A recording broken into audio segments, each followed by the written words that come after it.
Good evening, all, and welcome to the Tactical Devils. I'm your host, Jarvis, and with me tonight I have Stu Woolley as my co-host. Tonight we're going to break down the Man United game against Everton. We will do the preview, look at the lineups, look at the tactical board, and talk a little bit about David Moyes and Amorim.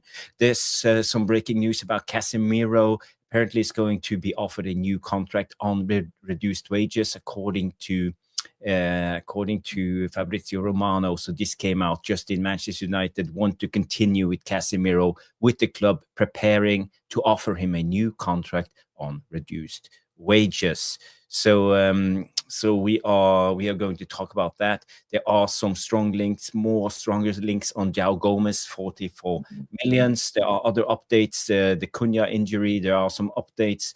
The Lament's impact, we will talk about that, and Masraoui, how he sees the different roles as a wide centre back and a wing back. We'll also talk about that and try to look at it from a tactical perspective. So guys, girls, while you wait, smash the like, subscribe if this is your first time, and we will be back after the new intro.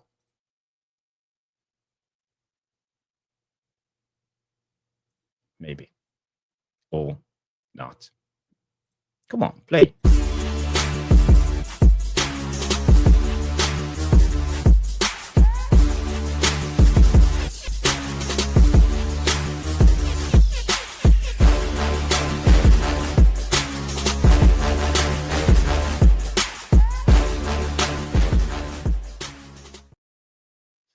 Big up, guys, and here is Stu Woolley. Big up, my friend. How you doing? Yeah, not too bad, buddy. Not too bad. Looking forward to Monday. It's been a brilliant weekend of results again, hasn't it? I mean, Arsenal look fucking sensational. Yes, they did. I mean, Tottenham were poor, weren't they? But they looked absolutely brilliant. Newcastle looked good, well deserved. Their win against City. Mm-hmm. And we did say, didn't we, that Dyche get Forest going. Lots of our two more draws looking pretty 3-0. good. Yeah, 3-0. So our 2-2 draws looking pretty good at the minute. Yeah. So it's a very, very strange Premier League at the minute, isn't it? So I mean, I haven't looked at the league, so I don't exactly know where we can end the weekends. I know that everybody's 3 points. We can go third if you win, or fourth or something if we win. Yeah, I would say everybody's fantasy league team has probably been absolutely smashed because Haaland didn't score. Gabriel's out injured. Van der Ven conceded 4. So yeah, it's not good for mine. I will plummet after this weekend. So really interesting. So some really strange results again. So we're there on merit. We get a result on Monday, which I expect us to tomorrow night. Then, like you say, if we can finish third or fourth. We will look at the table in a couple of minutes, Stu. But first of all, I just want to say hi to everybody tuned in. I see Tom Porter is in the house. MUFC Bjorn. We have Catherine McDade. Big up, Catherine. Hope you're well. Yalam Alamin is in the house. Jamie Wayne. Big up, Jamie. I hope you're well. Well, let's see who else is here. We have Daniel P. Big up, my friend. We have Sean, United versus everybody. Big up, Jarvis. Big up, Sean. I hope you're well. John Redmond is in the house. Big up. Let me just scroll down. We have Nikki T 397 coming in, and Grace Sheridan in the building already. So, guys, if you haven't, please do us a favor, smash the like. Let's get into the show, because the news is Casemiro, and I don't know if you can read this, Stu. Let me just try to enhance it just a bit. Too much. Manchester United want to continue with Casemiro, with the club prepared to offer him a new contract on reduced wages. This comes from Tier 1 journalist Romano, I was saying, but Fabrizio Romano. But the thing is, Fabrizio must have his sources. Maybe it's Casemiro's agent. Maybe it's someone from Man United. But someone are leaking this now, and is this a way to get out of a January signing? Because we are looking at not many options. We have João Gomes. Elliot Anderson doesn't look likely. Baleba has turned from gold to poor. Wharton is impossible to get in the January window, so there's not many good options at the moment. Is this a way to ease the Man United's fans' way of complaining about the midfield? This is nothing new. We spoke about this, and I said, don't rule out extending his contract. I mentioned it 3 months ago. We're on a show. I can't remember what the show is about and why I even brought it up. But I thought they would look to extend his contract. Bad move for me. You've got to move him out. Even if you take him on reduced wages, you have to move him out. And we've got to cement our midfield for the next 5 to 6 years. So whatever we do in the summer has got to be the right move. If you believe everything you hear in the press, we're in advanced talks with João Gomes, apparently, at Wolves. This is, it doesn't surprise me. I think it's more agent-led, if I'm being honest. Yeah. He's going to be going to the World Cup or wants to go to the World Cup. If we could get him on a reduced salary and he accepts a bit part role next season, brilliant. All the midfielders we're linked with, we're never going to get them in the January window. Elliot, Anderson, Baleba, Wharton, whoever, it was always going to be a summer deal. So I still think we need somebody in January. We can't afford to take the risk on Casemiro if he gets injured. We've got nobody. And so we must do something either way. And then we need to wait and make sure 100% that we are set up for the next 5 to 6 years in the summer. And that isn't Elliot Anderson, obviously, or Carlos Baleba.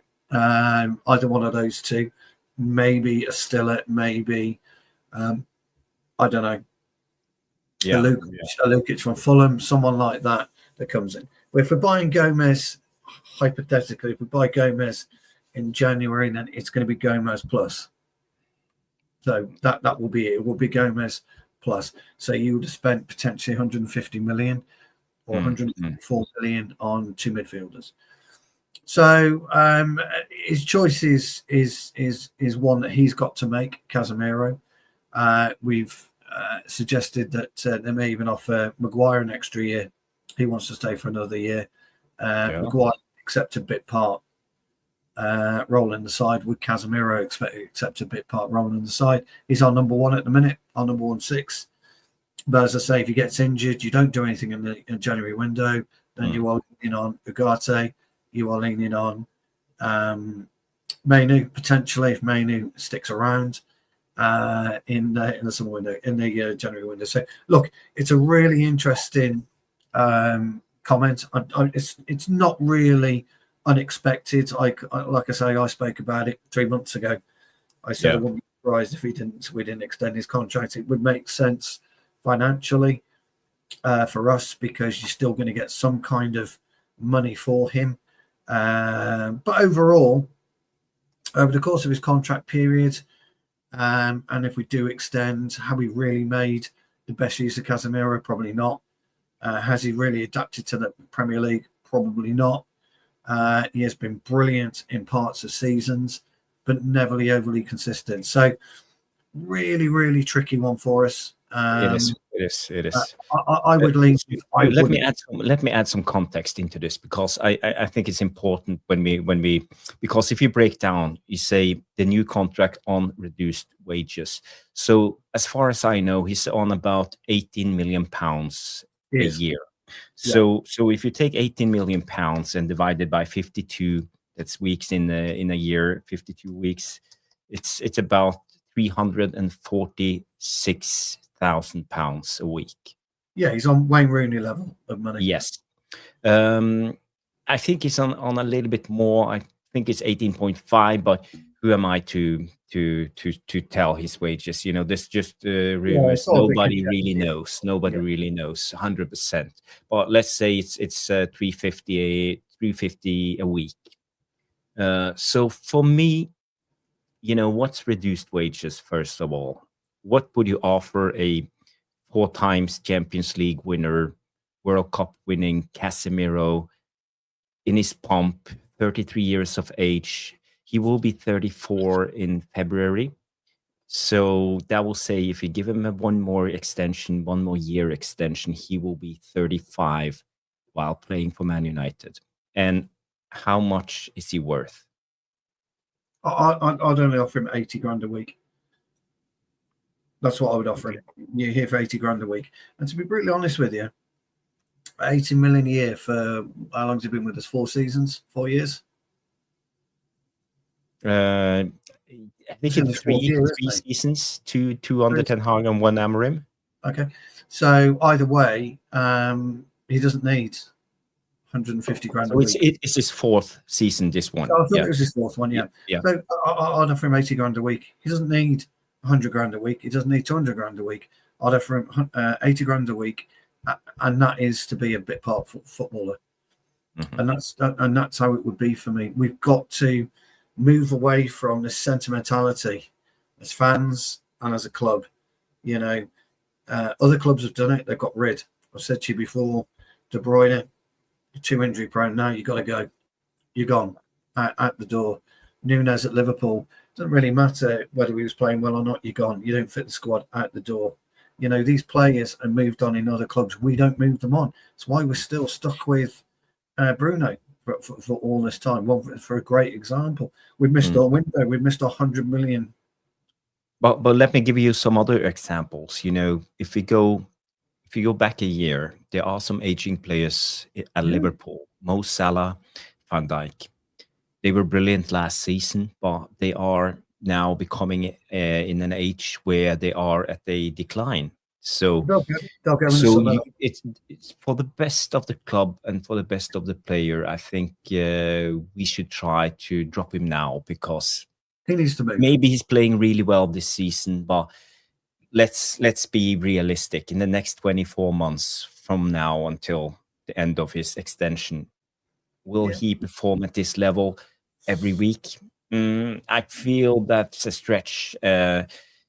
So for me, I think we just need to let him go. And you know, it's not me hating on Casemiro, because I really rate him. I think he's a warrior, and he brings experience into his club. And I think he brings so much more than just what we see on the pitch. But for me, I feel we should say Tata after the season and let him go on a free. If we can get him as low as 80k a week, maybe we should bring him on if he can agree to be fourth choice midfielder, and he has to fight for his place in the team. Yeah, I mean, it could be done, but even then, it's a stretch. Yeah. If we make Europe next season, we're back up to 4 games.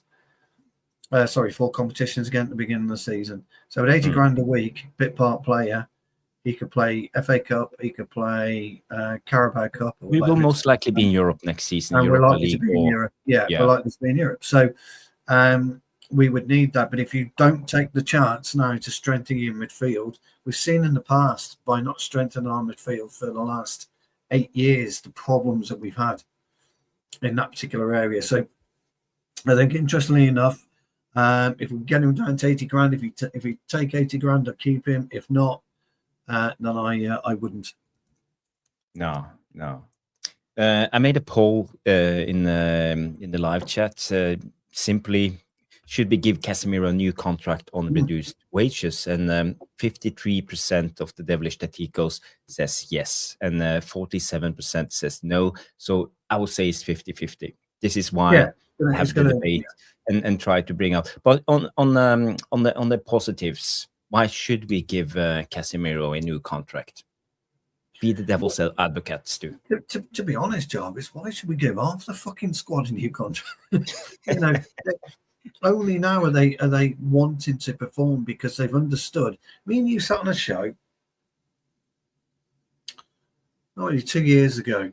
I think Jamie might have even been watching it on Mixed Channel, and I said to you that you've got to make a stand with the manager. You'll remember the conversation because I said as soon as you turn around and back the manager, the players have to get in line, because if they don't get in line, they don't have that comfort zone anymore of manager and board, and they sit in between that kind of section. We don't want to play for the manager. We know you're going to get sacked.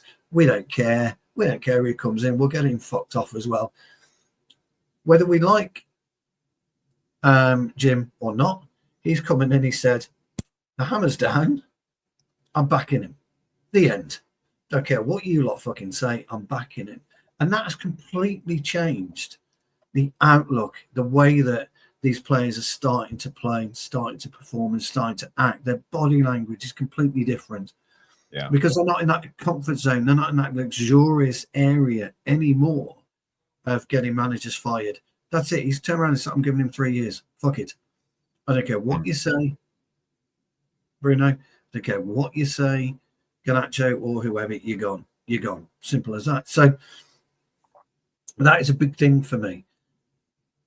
So the only way you give him a new contract is on greatly reduced. I'm talking greatly reduced wages now, Jarvis. One with you. I think he's. I think you're probably right. I think he's probably the highest paid player in the club's history after Ronaldo. Because I think he probably, So I think him and Varane came in on the same terms. I don't know what Varane I think he was maybe on 17.5, and Casemiro. That's where Rooney was about, wasn't he? Yeah, 17. So Rooney was our highest paid, I think, at that time. Maybe Rashford. De Gea was probably higher at his days, and maybe Alexis Sanchez. Oh well, yeah, but I mean, I forget. I don't even count him as a fucking player. You know, I just don't count him. You have been giving out ridiculous contracts through the years. Right. Yeah. So what I'm looking for is stay, mentor. But here's now your position, because we have to move on, and you can't bring in an Elliot Anderson, Jarvis, spending 100 million, giving him 200 grand a week if you've got Casemiro on the bench at 350. No, that will be financial suicide. So for me, I don't like it. So what I'd like is 80 grand. Sustainable. Yeah. Doesn't need the money, Jarvis.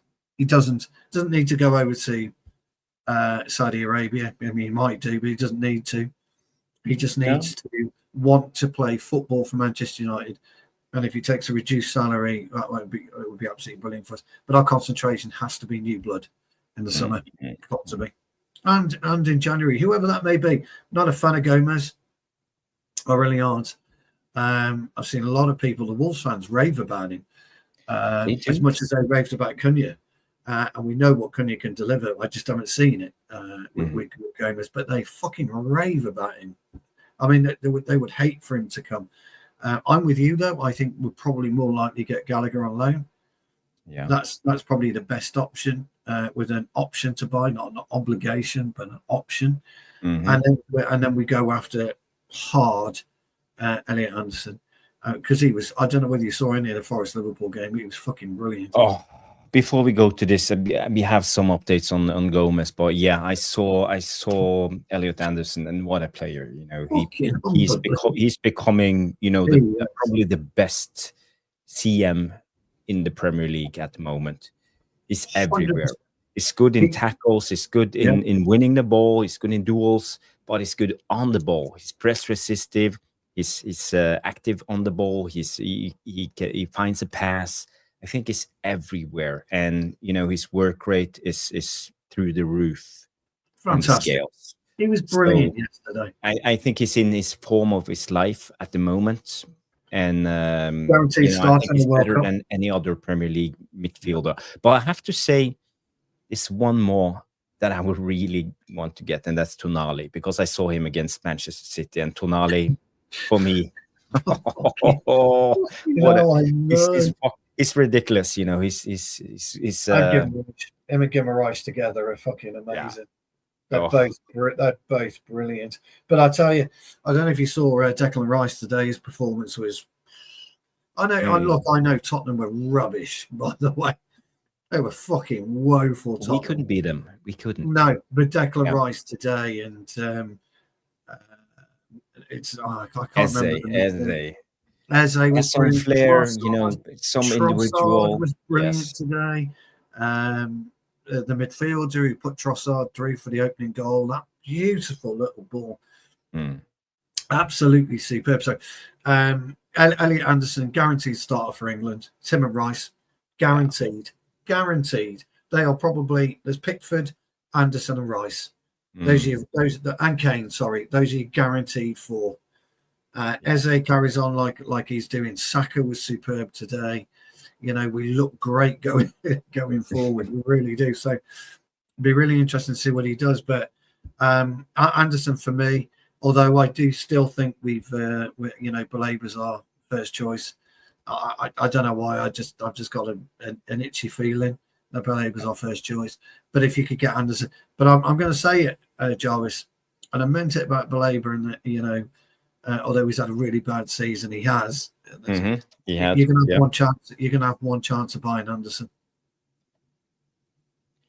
Because that guy will be close to as Real Madrid bound as you're going to get. But I got to give it to you, Stu. You also waxed lyricals about Alexander Isak, though you might be wrong. I'm just saying. Well, the thing about Isak. Yeah, Isak. Yeah. Look, nobody knows. Nobody knows what's going on with Isak at the moment. I think if he came to us, I think you're seeing the same Isak as you see at Newcastle, or we saw at Newcastle. And nobody can deny that Isak at Newcastle will walk into any team in the fucking world. Mm-hmm. Nobody can deny that. So what's gone on with Isak? Fuck knows. No. I mean, fuck knows. But Anderson, you're looking at a specialist. You're looking at a Declan Rice specialist. You're looking at a player that can make a real difference to your team. And that's what we need. We've needed that. Mbumo's made a big difference to our team, hasn't he? Massive difference. Cunha's starting to make a difference. Really is starting to make a difference. Sesko probably will do. Jules. Sesko probably will do at some point. Not just yet. We know he's injured. Mazraoui made a difference, didn't he, when he joined? Ligt made a difference when he joined before his injuries. These are the types of footballers that you've got to try and tractor beam in. I'm using the Star Wars analogy. Is it Star Wars or Star Trek? Anyway, the tractor beam. I think that's Star Wars, 100%. Star Wars. The Star Destroyers have the tractor beam or the Death Star. Yeah, you need to tractor beam those players in, and you're right about the certain type of player that we need. Yes, there he is, R2D2. Yeah, I don't have a space on my wall. I don't know where to put it. Great, isn't it? So I have to have R2D2 right beside me on my right side. So. But those are those types of players, aren't they? People said that that Wirtz, for Leipzig, was it Leipzig or Leverkusen? Was that player? Leverkusen? Yeah, was that player?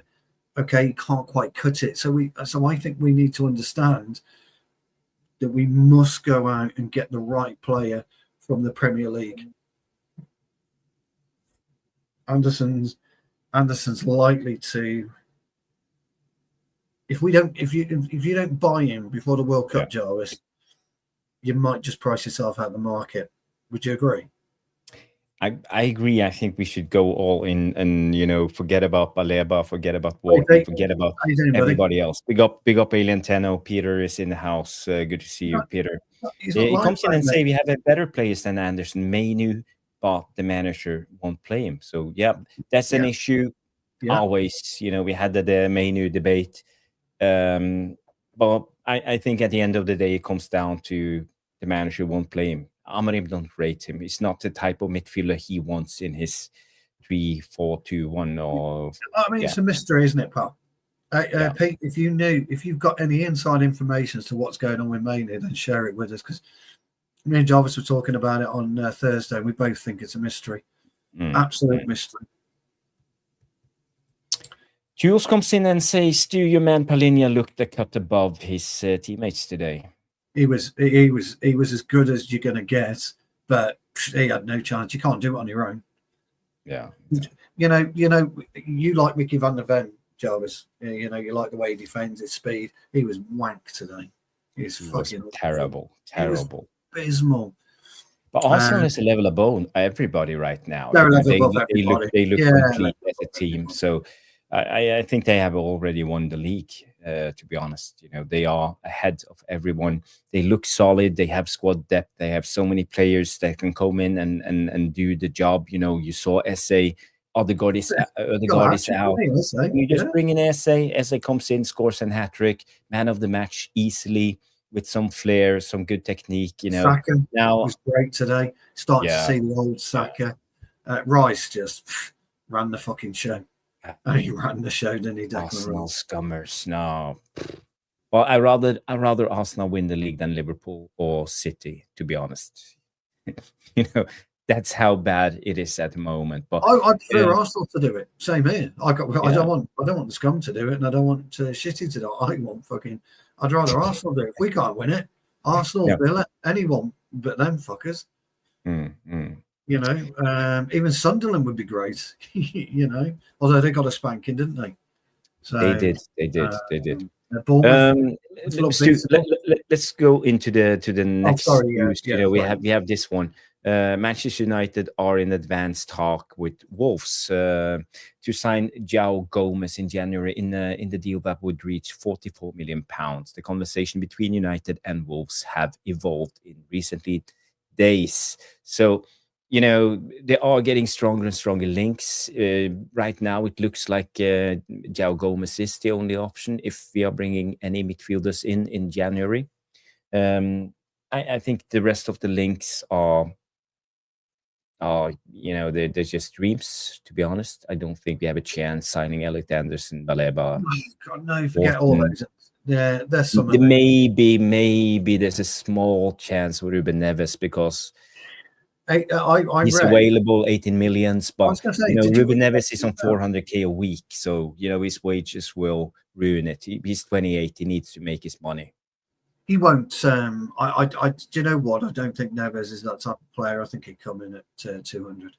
Yeah, but Stu, if we want to go all in on a player like Elliot Anderson in the summer, there's no way we can go and sign Ruben Neves on 18 million plus, let's say, 250 or 300 a week. That's... No. You've got to go for somebody like João Gomes, who's going to command a lesser wage, 120, 130, 140, 150 grand. Yeah. Then you've got your money for Elliot Anderson. I agree with that.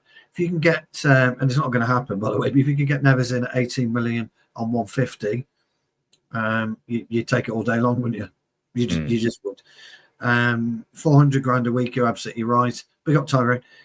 He went out there for the money. Did Neves? He's been out there 2 years, hasn't he? He went out at 26, 25, something like that. He's 28. Fantastic player. But he's made his money, 400k a week. He's Reich-esque, hardly no taxes. Oh, he's banked everything he needs for the rest of his life, and his kids and their kids. Yeah, he stayed there enough so he doesn't have to pay the tax, hasn't he? I think they need to finish the contract and then they will get the tax deduction. Yeah. Or unless the club wants to sell him, then I think also there's something along those lines. Yeah, look, for me, would you take Neves? Absolutely. Ball player. Well, he's a baller, isn't he, Neves? Let's be honest. Yes. I like him. Brilliant against us. Never really shone in the Premier League because he properly because he was at Wolves. And maybe I'm missing that, by the way, with João Gomes, Jarvis. Maybe I'm missing that because he's in a Wolves team that's struggling. Same with Strand Larsen. He's in a Wolves team that's struggling. So maybe we're missing things. Difficult to say. But look, would you have, like I say, you take Neves at 18 million if you could get it, if you could get the right deal. Would you take João Gomes at 44? I don't know. No. Stu, let me just address something. I see some people are bickering in the chat. I see now Jamie Wayne, I'm leaving, blah, blah, blah. People, we are all adults. We have different opinions. Let's respect that and try to behave. I'm not going to sit here and be the judge between you guys. I love all of you. You are a part of this community. So let's just try to keep it civilized and and be friends as best as possible. It's all just footballing opinions. There's so much going on in the world. People are dying, starving, and all of this bullshit. And we are sitting here bickering about football. So let's just take this as a timeout from the everyday stress and enjoy ourselves. That's what I'm trying to say. So let's just try to keep it civilized, guys. I just want to move on and talk a little bit about next coming up. There's so many transfer rumors we've linked to this and that, but this is not a news show. This is a football tactics show, and let's go into the Everton game, because we have Everton coming up tomorrow morning. No, tomorrow night. Tomorrow morning. Tomorrow yes. evening. Tomorrow evening. Yes, that's how you say it. And we are up against David Moyes. Last time we played Everton, I think we played the game 2-2. No, it's Amorim's first win, wasn't it? We went 4-0. Yeah, the first, but the second, last time. I'm sorry, not about last time. Yeah, we played 2-0. Yeah, 2-2, sorry. David Moyes set up a team, hard-working team. He came in the usual 4-2-3-1 formation. What he did in that game, he overloaded the midfield. So there were no room for us, and every time Everton had the chance, they came from the inside to the outside, and they overloaded the outside areas too. So everywhere on the pitch, we were overloaded because they had the work rate. They had the Doucouré, they had Garner, they had O'Brien, Beto, the striker. So I remember this game really well. We started with Casemiro, we started with Ugarte, and we couldn't cope. We didn't have the mobility in the midfield to help out. In that game, Everton, they dominated us. They came with a lot of crosses, and they dragged our centre backs out wide. So we were a little bit thin in the central areas. So this is what I'm fearing this game, because I know David Moyes is astute. When he came to Man United, he was rubbish. We all know that. I read a little bit about Patrick Evra's biography. He talked about David Moyes. I don't know if you saw that, Stu. But I like Evra. I think he's great. Yeah, he talked about everything that happened in the squad. The minute Moyes came in, they were in the summer training camp. They were running on the beach, and suddenly he said to the guys, "Okay, now it's time for 20 minutes stretch." And like the players, we can't do the stretch on the beach. There will be a crowd. A lot of people will come and interrupt us. No problem. We will do that. So, and the player had right, after 2 minutes, it was crowded. A lot of people came to take selfies, right in their training session. And right there and then Evra said he understood that David Moyes, he didn't understand the job. And, he sacked all the assistant coach to Fergie. He brought in his own. He used Jagielka as an example for Vidic and Ferdinand how to defend, and everything went to, and he didn't know. He asked his players like Giggs and the guys how to win the Premier League. He had no clue. So it ended out with Ed Woodward having a talk with the guys, the lads, the players. Asked them if they thought David Moyes had the know-how to be the manager of Man United, and all of them said no. So it ended with him getting the sack after 7 months. But I think David Moyes have learned a lot after this, and I think he came back, and he's done fairly well in a couple of clubs. He did well at West Ham at the time, and I think he's done well at Everton. And Everton is his club. He did really well for Everton for 7 years before he became Man United manager. So my question to you, Stu, is European trophy, aren't they? Yeah, also. It's only the conference, but you still won it. It's a European trophy. So yeah. It's in his cabinet. No one can take it away from David Moyes. Absolutely. So my question to you, Stu, is do you fear David Moyes? Do you fear this Everton team? Do you think they can make it difficult for us?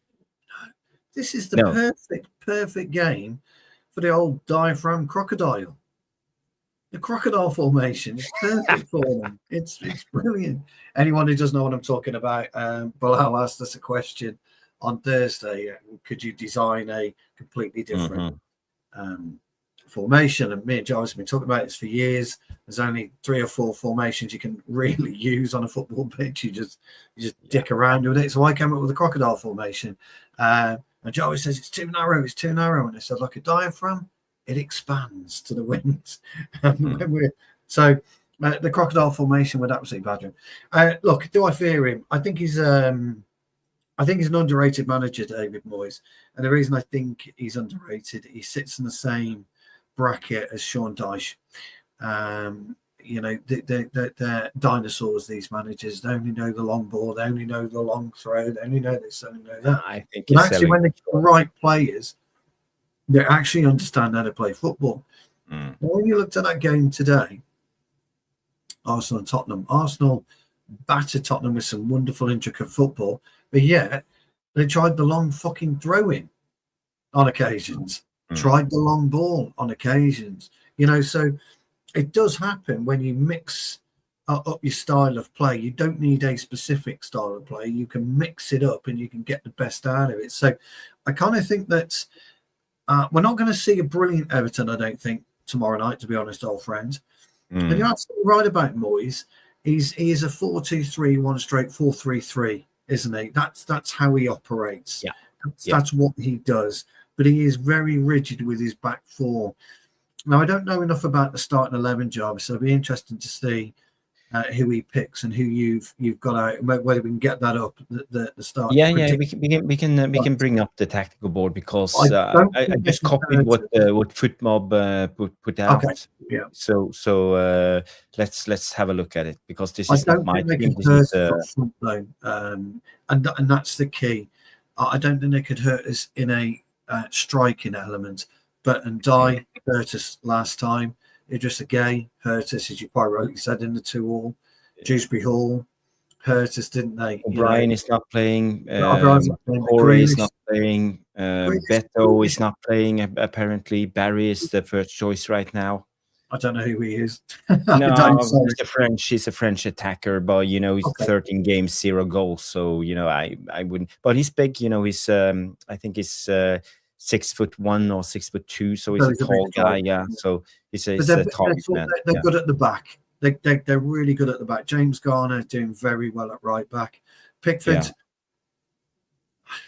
he's England's number 1, pal. He's going to the World Cup. Yeah. What can you say? Tarkowski, solid defender. He's in my dream team. Will Keane, great defender.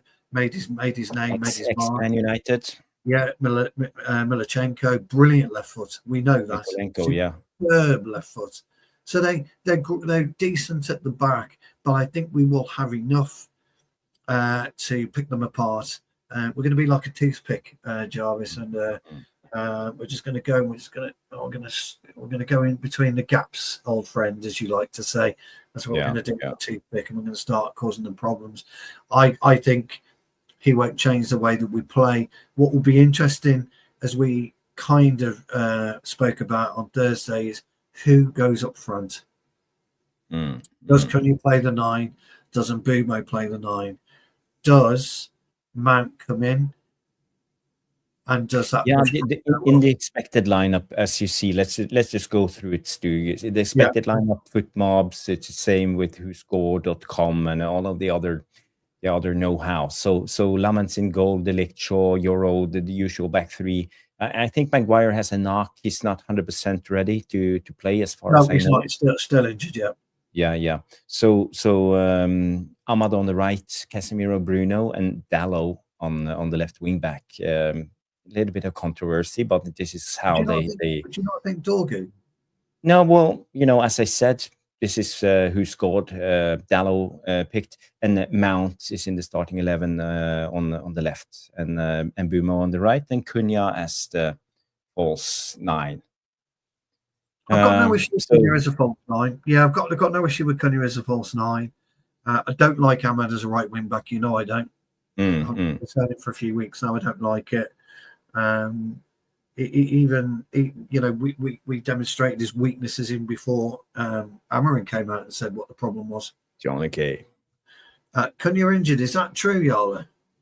We heard that he didn't go to the Christmas lights because he had a freak accident. But he's not come out and said he's injured yet, has he? I haven't heard Amorim say that. Well, the report coming out from Ben Jacobs, this one is saying Matheus Cunha sustained a knock to his head in training today. It's only a minor issue. So I think he should be all right then to play. If the sources to Ben Jacobs is correct, Matheus Cunha will play. Slight knock to the head. That's, well, you never know. Head injuries today, they take it really seriously. You shouldn't play if there's a concussion. You should at least rest for 48 hours. So I feel that he will play, but I don't know. Stick your head in maybe Ali's right. Stick your head in the freezer for 10 minutes. You'll be right as rain after that. You get a bit of brain freeze, but you'll be right as rain. That's what we used to do when we were kids. Shove your head in that fucking freezer. Then you come in with a big lump. I remember once years and years ago, we were away. Frozen peace. That's how you fix it. We were away playing a 5-side tournament years ago. I'm about 22, 23. And we were warming up outside, and my mate Neil lobbed the ball in the air, and me and my other mate Mark decided to go for it at the same time. All I remember is waking up with this fucking massive black eye. Mark's head is fucking bleeding. We had to go onto the tournament, me holding an ice pack over my eye, playing, while Mark played with an ice pack over his head. Funniest thing you've ever fucking seen in your life. It was hilarious because we only took 5 players down. So absolutely brilliant. Yeah. It reminds me, remember was it England 1990 in Italia? You had Terry Butcher playing with that bandage around his head. The big GST. I didn't need no bandage. Not in my fucking ice bag over your head, the big pansy. So, I think it was it Italia 90? I can't remember when Butcher was. It might have been a bit before that, but yeah. Yeah, maybe we are talking 88 euros or something. No, that's the only thing he ever did right, Butcher. No, he was really hard man. He was. But Stu, my question when it comes to the Cunha thing, it could be just a trick. Maybe they are just trying to keep Everton guessing because, if you set up a team against the false 9 or you set up a team against the Xerxes, who will most likely try to bind, big up, Dave, Euro 88. Cheers, okay, cheers. When you set up your team against, let's say if Xerxes should start as the number 9, he will try to bind up the 2 centre-backs, push them back, I set up your team quite, it's good to keep Everton guessing.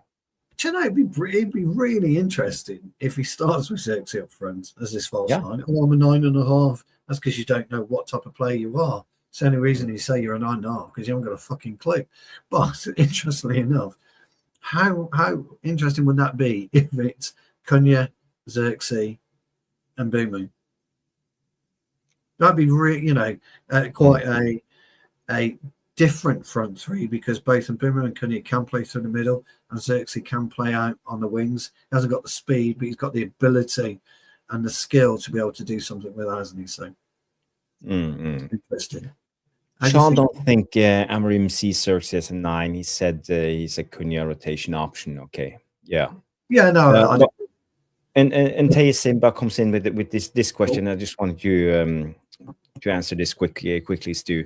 What's your guys' ideal front 3 during the AFCON?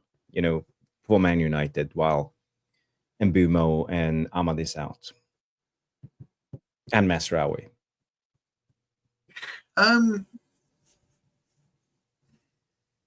I'd probably end up going to a 2, to be honest, or a 1. And playing from deep. That's a tricky one. It's not. I don't think it's a brilliant situation for us, to be honest. So you're gonna have to utilize Bruno up there. Yeah. If he carries on with this system, you're gonna have to utilize Mount up there. If he carries on with this system, you're gonna have to bring in probably Mainu to play alongside Casemiro or Ugarte. It's a fucking mess. So Really. you see, let's say we play Bruno in the false line, Cunha and Mason Mount. Yeah, but that's not great by any stretch of the imagination. There's only Cunha that's naturally attacking. Could you play Maino up there as a 10? Why not? I think he's got the ability to do that. Or Xerxes. Well, Xerxes will have to come in, won't he? Xerxes, Cunha, Mason Mount, for example. Yeah. But again, it's not blessed with pace at all. So a difficult one for me. That we got ourselves into an issue with the AFCON, but it is what it is. You know, we're not the only country, though, are we? Salah, although to be fair, it's not going to make any difference to Liverpool right now where the Mo Salah goes to the African Nations Cup or not, is it? No. It ain't going to matter to them at all, which I think is brilliant, by the way. I think it's absolutely great. In fact, half of Liverpool fans are wishing Van Dijk would be going as well, just to watch. Just go and watch, will you? Yeah. And what about Shea Lacey? Well, yeah, he's quite interesting, isn't he, Shea Lacey? Could you bring him on the Fletcher twins as well to play as a 10? But Shea Lacey in particular is quite an interesting player. I do like him. Sorry, Jamie, I will answer your question on that one, Jamie. I will get round to just give me one sec, please. I like Shea Lacey. He looks quite strong, doesn't he? Quite squat and quite strong. Yeah. But he's not been anywhere near the first team, has he, in terms of getting on the pitch? So difficult one. But hey, look, would they consider bringing in Obi Martin to play up as a central striker? Cheeto is also an option, you know. Yeah, maybe he's the. We haven't seen Cheeto since the friendlies after the season ended. Yes. I think that was the last time we saw him, and then he scored. So maybe they just took him to take a step back, and now he could be ready to go. You know, physically he will have evolved. You know, 6 months at his age. You know, that's huge. Here we go. Jamie would like to know, how did Cole Palmer break his toe? Okay. I think, Jamie, they said that he stubbed his toe. I don't agree with that. I think one of his kids put a little bit of Lego on the floor, and he's quite lightweight, isn't he? I think he trod on it, and as he stepped back, he bent his little toe, and that's how he broke it. So I'm going with Lego as the offensive object.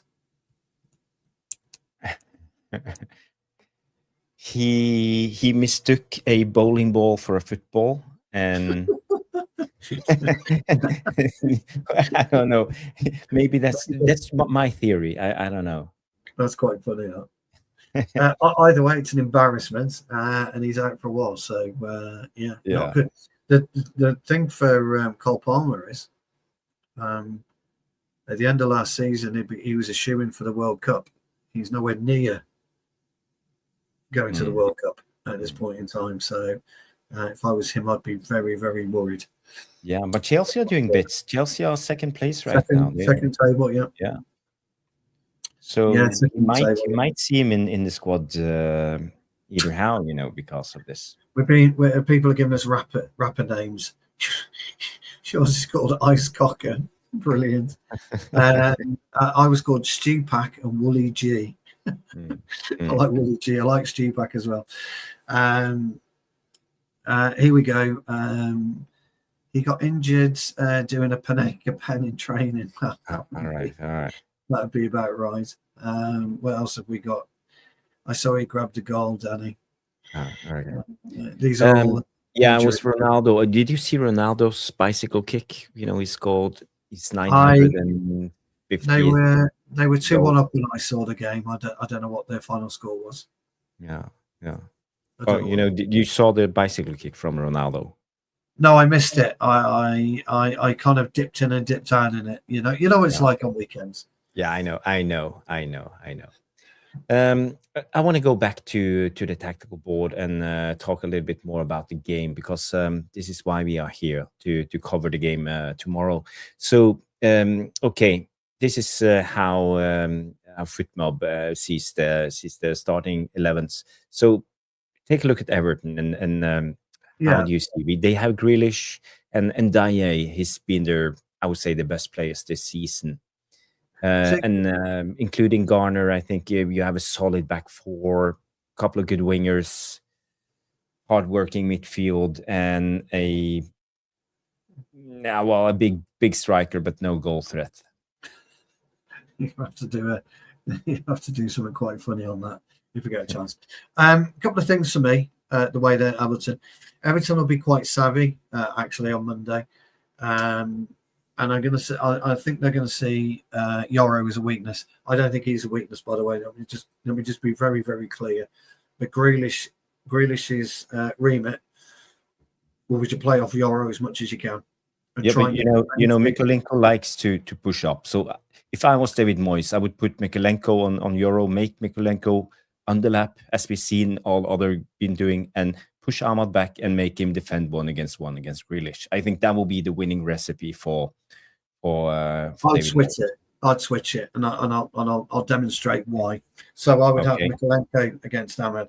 If you were to put just switch those. Now just put a circle around Casemiro, Yoro, and Grealish.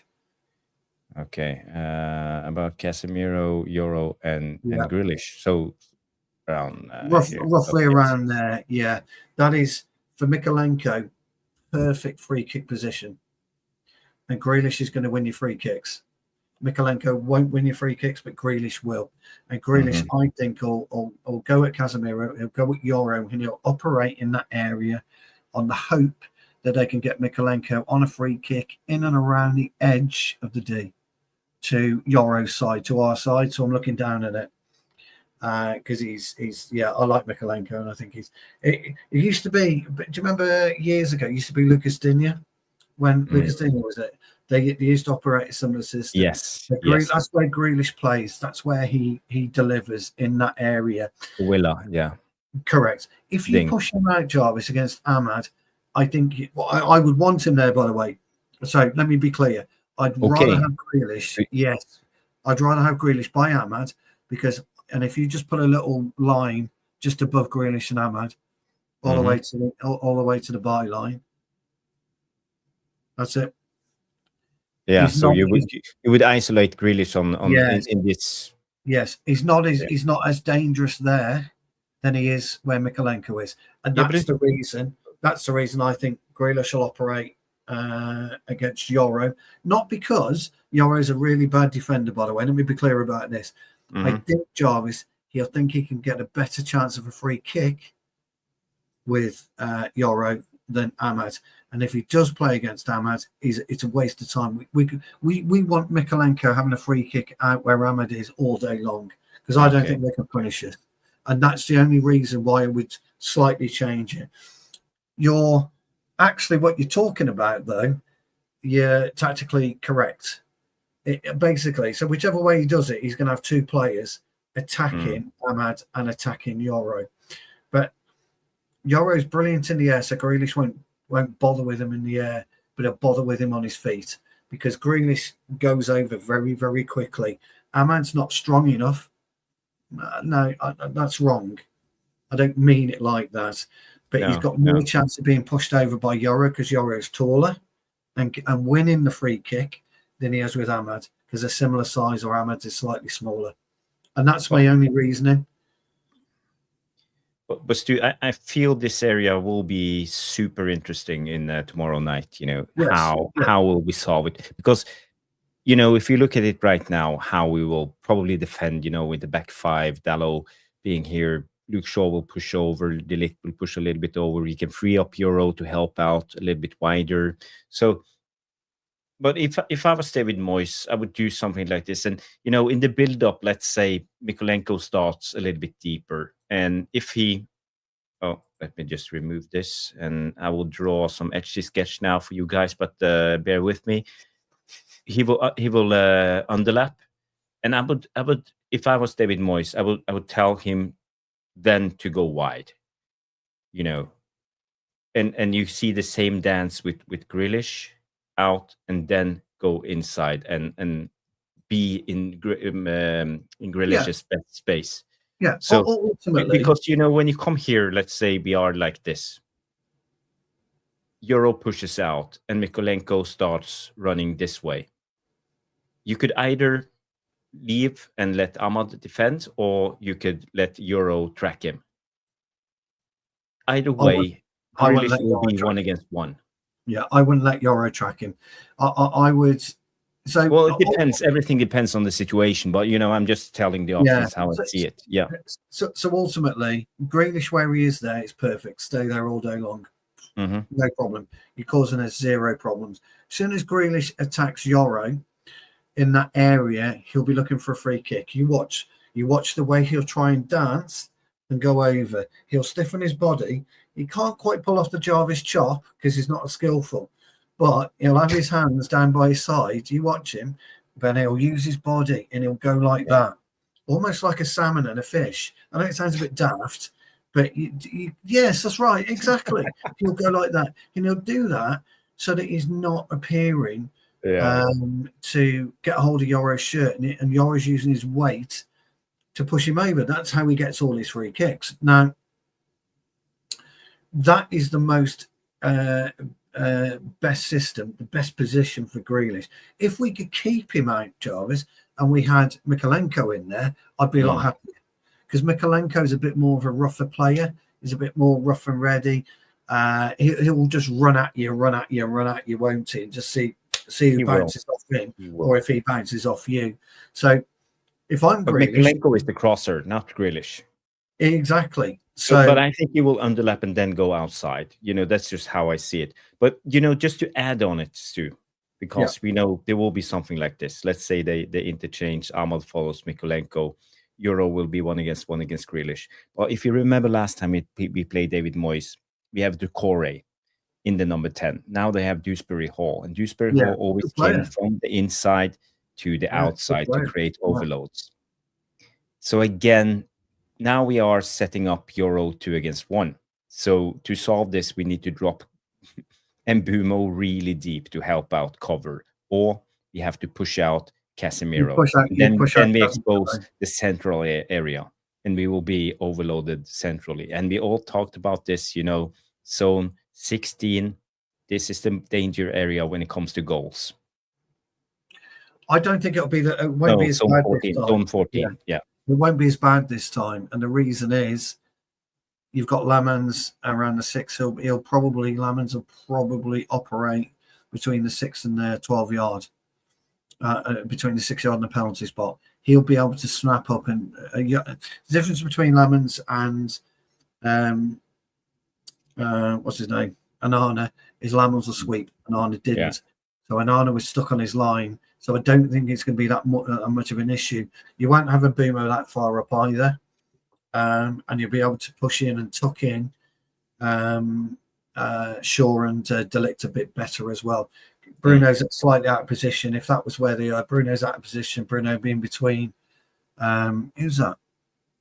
I don't know that guy's name. Irregurnabin, whatever his name is, number 6. Yeah, that's the new guy, the defensive midfielder based on the left. But he's the right footer. So Bruno should be across there in front of him. You drop Kuhn, back there, that's right. You drop Mbeumo in and around Gay on the 8, or you switch Bruno and Gay on the 8. You'll push Lamans up, and we'll have a much more stable system than what we've had. So I totally agree with what you're saying about Mykolenko, and they're willing to change. There's no two ways about it, because Grealish will operate better in field. Mykolenko operates, as you quite rightly say, better outfield. But my thing has always been, and will always be, how do we cope when we've got the ball? Are we allowing them to come onto us? You want to drag Dewsbury Hall into you, for example, so you can pop the ball around him. So you want Bruno to be a bit more flexible this time. And then if we can use that, we can drag Dewsbury Hall in. We can drag the new player in. We can drag Day in. Because don't forget Ndai, he's going to be against a much more focused and sharper Luke Shaw. Yeah. A lot more focused and sharper. Gisby Hall is going to should be against a much more focused and sharper Casemiro. I think we should be a little bit better all round tonight. But look, ultimately, do you know something? Ultimately, I like the fact that Grealish will attack Yoro, because I think Yoro's a brilliant one-on-one defender anyway. But he's got to understand Grealish's tactics. And his tactics are, I'm not going to get past you. I'm going to cause problems. I'm going to get a foul.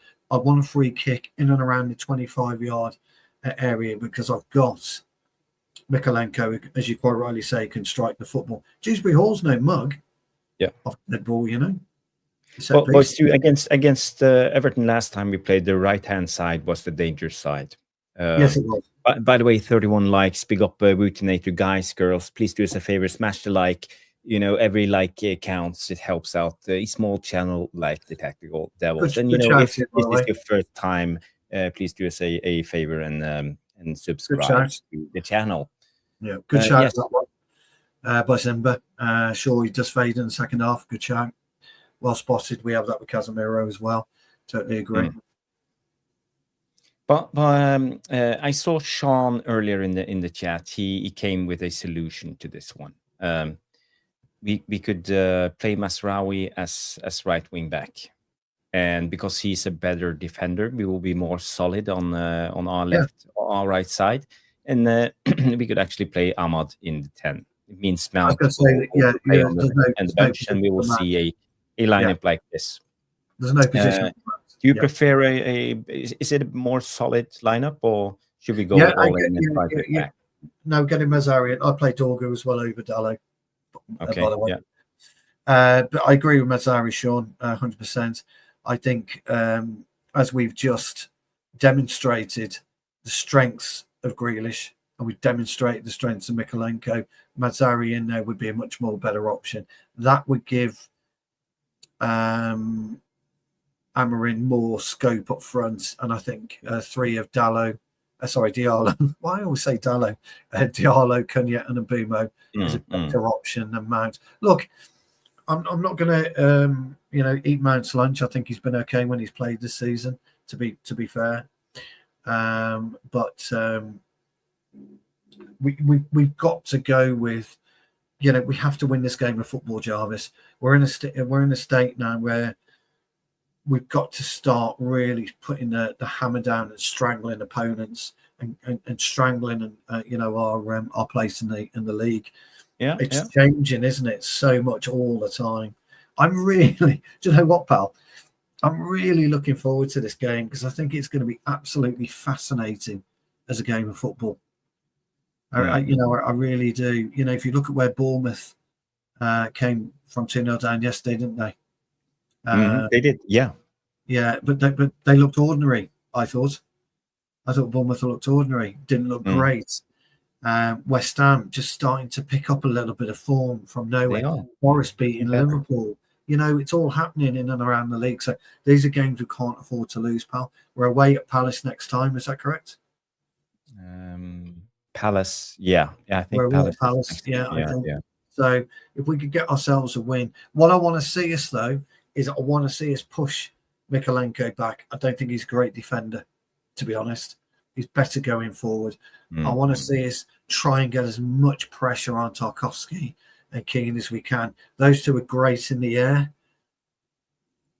And Bumo's better on the ground. So I think we're better than them on the ground, but they're good in the air. So I don't expect too many crosses tomorrow night. Stu, I want to go back a little bit to this lineup.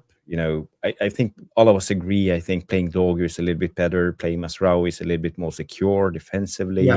Yeah. But I feel if we do this, I think we are doing what we have criticized managers for doing, shoehorning players into the system. On first glance, this looks more balanced. Yeah. But in my mind, it doesn't. And I will explain why. Because a player like Masraoui, he won't contribute contribute that much forward. So Ahmad will be alone against Keane and this guy who I can't pronounce his name, Iruge Buna and Mikolenko. Yeah. Maybe Ahmad can do it, but maybe not. Not too bothered about so I think we lack a little bit going forward on the right-hand side. And also, I would say defensively, I talk about players coming from the inside to the outside to create overloads. You will see a lot of players trying to overload this side. And Ahmad defensively tracking back, doing the Mbumo role, picking up runs all the way down. I don't think Ahmad is that type of player. So I think we are sacrificing our right-hand side just to play Mazraoui. And when you look at the other side, you have a player like Mbumo here. He's much better on the right-hand side than on the left-hand side. And also, you got to remember, if you play with a player like Mason Mount, when Everton try to overload the central of the midfield, he will drop in, and we will play almost with the midfield 3. And also, I think we can't sacrifice the central area of the pitch. Yeah, don't forget those. So again, this is why I feel if I was Amorim, I wouldn't do this. But Diallo would play left. If you remember, he started left against Tottenham. Okay, so and he started, so he would play left side of the 10, and Mbumo would keep down the right. You're right, by the way. What you were saying is correct. I don't think Diallo is a great defender. He can't do it. He can't play at the right. But I think Mbumo, for me, would play right, Diallo left, and Cunha in the middle. Bringing in Mazraoui, I don't think it's too bad. For me, I think it will work out okay. I've got an issue with Mazraoui coming in. I think he's a more solid defender anyway. You could always switch Mbumo and Ahmad anyway, from flank to flank. Because don't forget, you're going to see Cunha won't stick through the middle. He'll play left. He'll play right. Mbumo will play left. He'll play right. He'll play middle. Ahmad play left or right. So, you've got that fluid front 3 that you want, and I quite like a fluid front 3.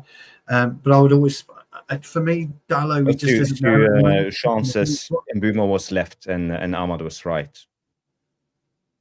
No, I don't remember it that way. I remember Diallo started off on the left. I remember Diallo. Okay. But anyway, it doesn't really matter. Either way, they can play both sides. So can Cunha. So, but I seem to remember. I don't know why. It doesn't matter. But I that's just the worries I see. In this starting 11, man for man is a stronger 11, but the balance of the team is not right. That's just what I'm trying to say. I don't like when managers try to shoehorn in the best players. I think always you should try to get the right balance, because football is not about 11 individuals. It's about to get the best collective out of the 11 you have. We're going to have much more of a solid unit anyway, because of the way that Lamans plays. So teams aren't getting in behind us. Oh, crikey, we got 2. Brilliant from INT10. Just finish your thoughts and we'll go to the super chats. Lamans is more of a sweeper, so they're not going to get in behind us, I don't think, Everton. So I don't think we'll have that too much of an issue of an overload so much. And if we do, we should be able to cope in the middle. Because Lamans is great at coming across, isn't he? Claiming crosses on the 6-yard line. Interesting. That's why I say other questions. We will come back to the tactical board. I have some questions I want to ask Stu, because I want to talk about. I want to talk about the build-up and how do we expect Everton to go out? Will they press us high, mid block, or low block? Because I think that's very important in the game plan, how we want to set up, how we see the number 10s. Will they drop down? Will they be on the receiving end? Who is the target man for Lamans? So there will be more to talk about. Let's go to the super chat. Let me play the jingle for jingle. I'm going to give Bilal the young Bilal. I'm going to give Bilal the OGs.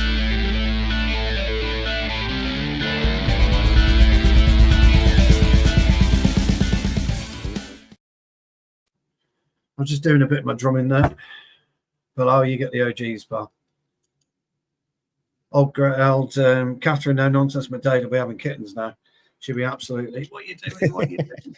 Grandmaster Cocker. That would work well, wouldn't it, just? And then I need my gold chain, the big one. And you need a massive gold chain for that. With the big clock. With the clock that tells the time. You need old Run DMC style. Clock. Yes, Run DMC. Well, I love Run DMC. Grandmaster Cocker, yeah. Can we do a segment where we send our predicted? Yeah, go for it. Yeah, put your predicted 11s in. It'd be brilliant.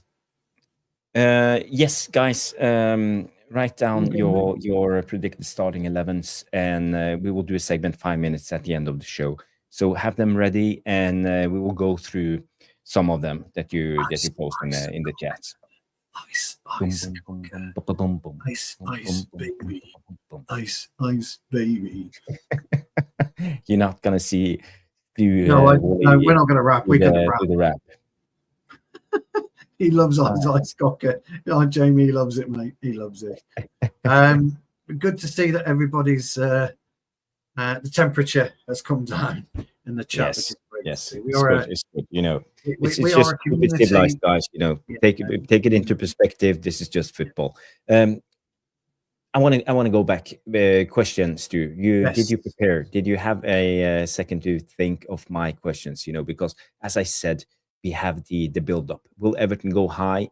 Will they play with the mid block, or will they sit with the low block and just let us walk the ball out to the midfield? Because if they go high, let's say they press us man for man, they usually go in a 4-4-2 type of high press. Yeah. Wingers a little bit higher and fullbacks higher, and you have almost the overload in central. But if you see something like this, Lammens will mainly try to not the square. Let me just bring out this one. Bloody hell. Lammens will try to find, as he have done. Now we have 3 options. So where would Lammens play the ball? So it's going to be. I think it's going to be a relatively low scoring game, maybe 2-0 to us, because Everton will play a low block. They're going to play mid block, and they won't attack us. They will counter attack us this time. And the reason they'll counter attack us is because they won't allow what you've just pointed out. You've answered your own question straight away. When we played and we drew 2 apiece with them, we didn't have the running power of Cunha. We didn't have the running power of Mbeumo. And we didn't have a more license-free Bruno. We weren't as aggressive on the wings. I don't think he'll trust it. I think he'll look at Liverpool and the way that we got him behind Liverpool in the first minute at Anfield and take that as a big warning, big warning, because it was a big warning. And I don't think he'll risk it. He also doesn't have the dynamism. He doesn't have anywhere near the team. This particular 11 looks very weak to me.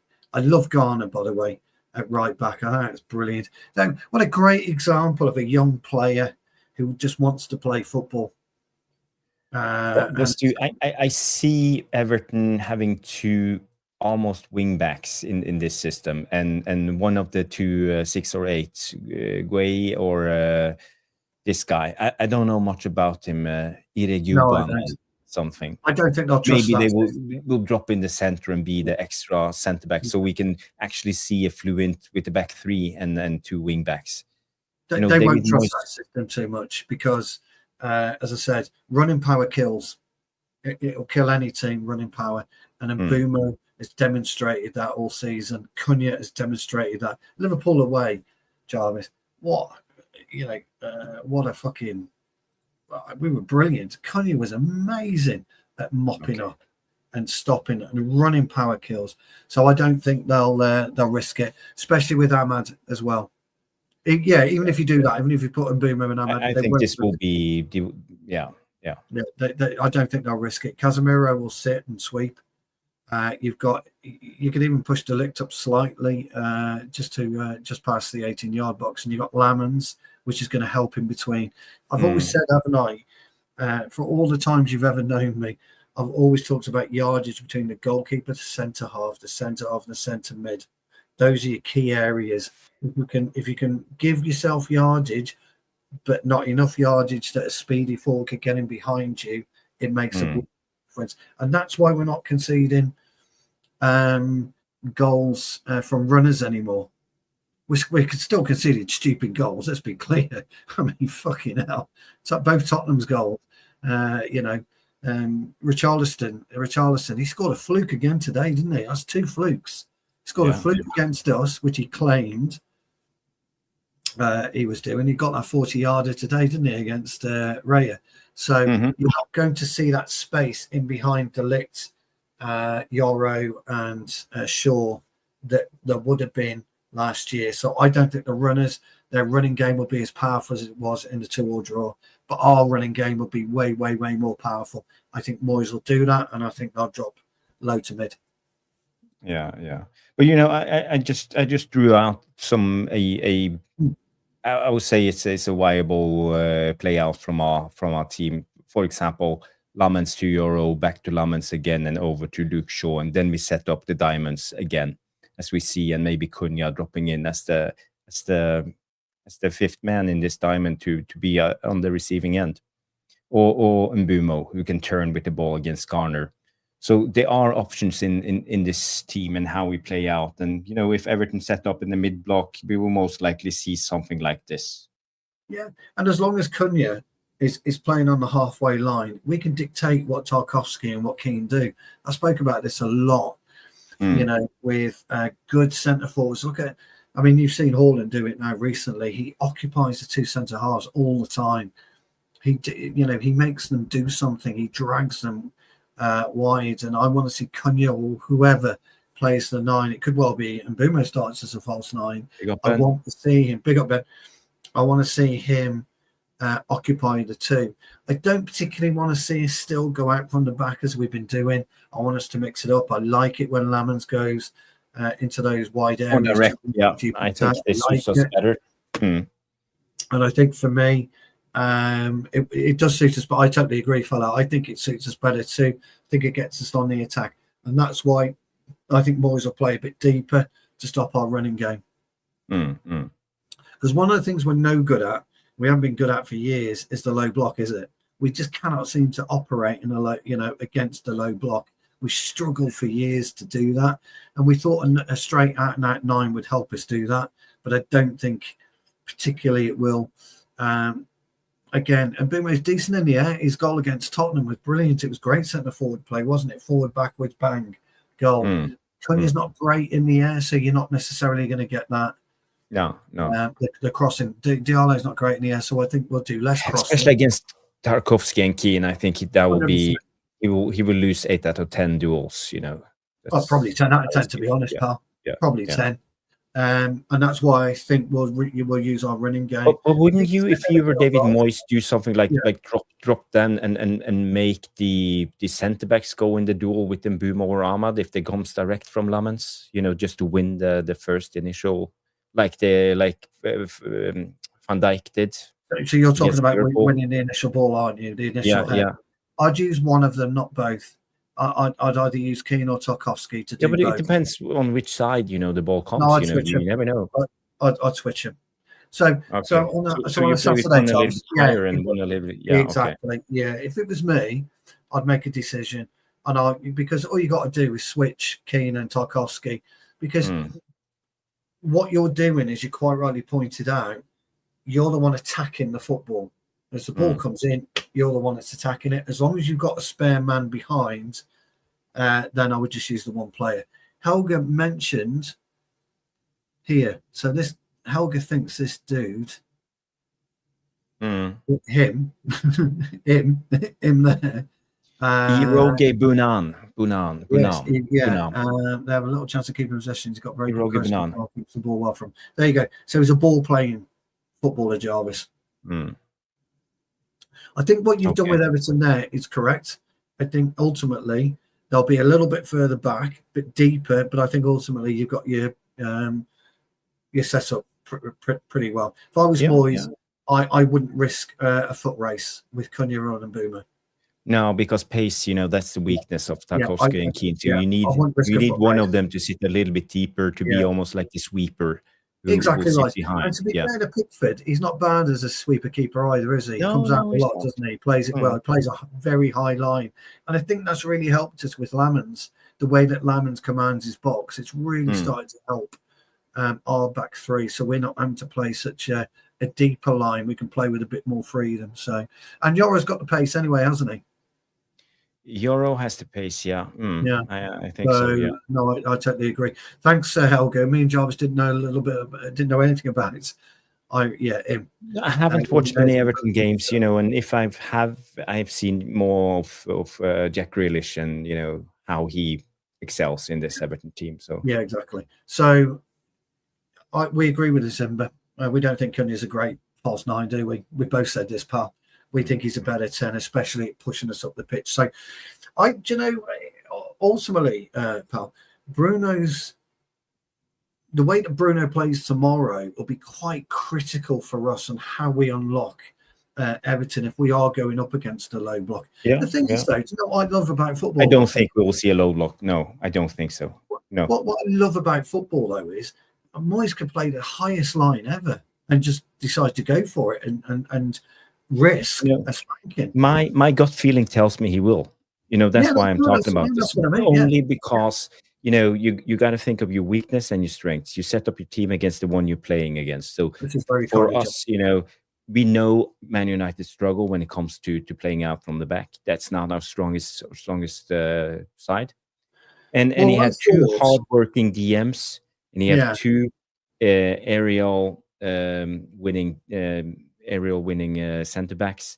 So I think he have that box, and he will move that box, so he will win those both first ball and second ball when Lamant plays it long. So that will give him the initiative. He will force us to play it long and then win the ball. I think this is, if I was David Moyes, I would try that. Yeah, but again, I think Lamans will go for because you're not going to drag Tarkowski all the way left or all the way right. And Lamans, if you remember, Liverpool in particular, he targeted the young lad Bradley, didn't he? What was his name? It was Bradley, wasn't it?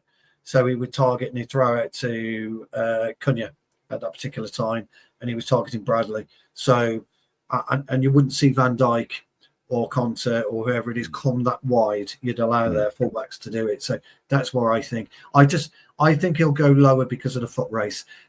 Do you know what, though? Well, it doesn't matter, does it? This is the fascination about football, and this is why we all love. Yeah, we are just here guessing, but I'm using my experience, my footballing brain, trying to figure out what will David Moyes do, what will Amorim do, and if I was Amorim, I would try to exploit in behind Mykolenko, because I know Mykolenko will move on. That's what I would do. And that's another reason why I would play Ahmad and Mbumo on the right, because both of them would exploit it. There will be space to run into. Diagonal runs into that space behind Mykolenko. It hurts, doesn't it? I've never liked two left footers on the right. It just doesn't sit well with me. It's not even a balance thing. I just don't like it. And the reason is, like, you always eventually at some point you'll cross and you'll crash into each other. You'll occupy the same space. But look, as you quite rightly say, Ahmad's good at getting around. If he just hit the byline a bit more, then he might be more dangerous. But he can feint to go to the byline and use his left peg to knock it into Mbumo, where Mbumo's picked up that space. And then Mbumo can then attack in between Keane and Mykolenko, which he's done before. We have no crossing threat because we have no number 9 in the middle, unless we play Xerxes. So again, you sit there, you have Keane and Tarkowski, what are you afraid to do? Let him cross. If I was Moyes, I would say, let him cross. I don't care. Tarkowski wants a cross. Yeah. He doesn't want you running on him, pal. He doesn't want you anywhere near him. He wants a cross because bang. Just stand there. Bang. He's a Harry Maguire. I want to cross all day fucking long. Come on, bang. Next. Just drop it on my head, Pickford. Bang. Cheers, thanks. That's what we want. So that's why I think they might play low block and stop the foot race. That's the only reason I say low block. That's the only reason. The thing is, pal, What we'll get with Everton is a mixture of all. I think throughout the game he'll play low, medium, and real high press. I really do. Yeah. What's he got to lose? What's David Moyes actually got to lose on Monday? No, that's because that league is so tight. For Everton, they've got nothing to lose, and if he comes away with a 1-0 win, he's a genius.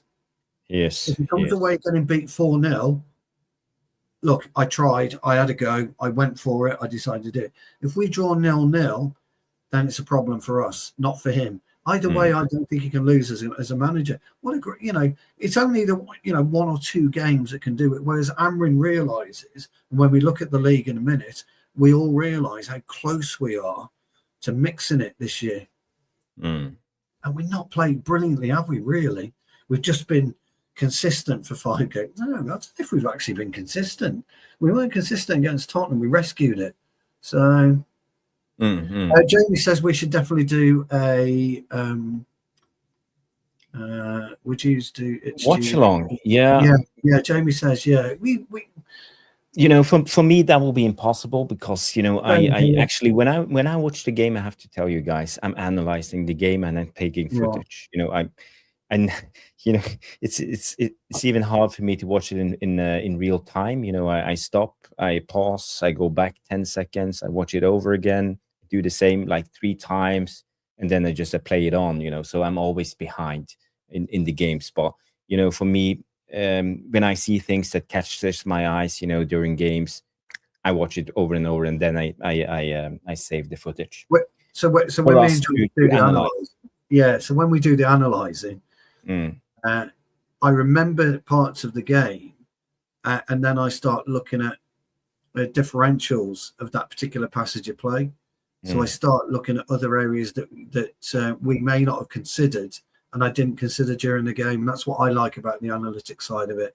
I like to see what's happening from a defensive point of view, what's happening from an attacking point of view, and what's happening from a ball placement point of view. There's the 3 criteria I look at. Whereas you will look at something, rewind it, look at it. So when just so you know, guys, when Jarvis pulls up a passage of play, he's probably looked at that 5 times before he then makes his analysis of that. I'm looking at it straight away for the first time. My analysis. So while Jarvis is talking, you don't know what I'm bringing. That's the thing. I do my analysis on the fly. So my analysis is live. So what you see is real time. But Jarvis has already decided and elected that's a passage of play I want to talk about because of this, this, and this. There's always 3 elements to what Jarvis will bring. And then I'll bring my analysis is real time, and it's great. We love it, don't we, pal? We do, and people got to realize, maybe we are not 100% accurate in our footballing analysis. We do it straight on after the whistle.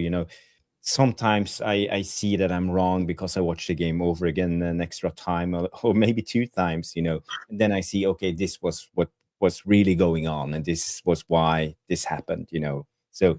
It's not always easy, but I think it's more valuable than just an instant emotional reaction. We lost, fuck off, Amorim, or we won. But it is. Jamie, go back to your watch-alongs. Jarvis has said he may do watch-alongs for Norway, didn't you?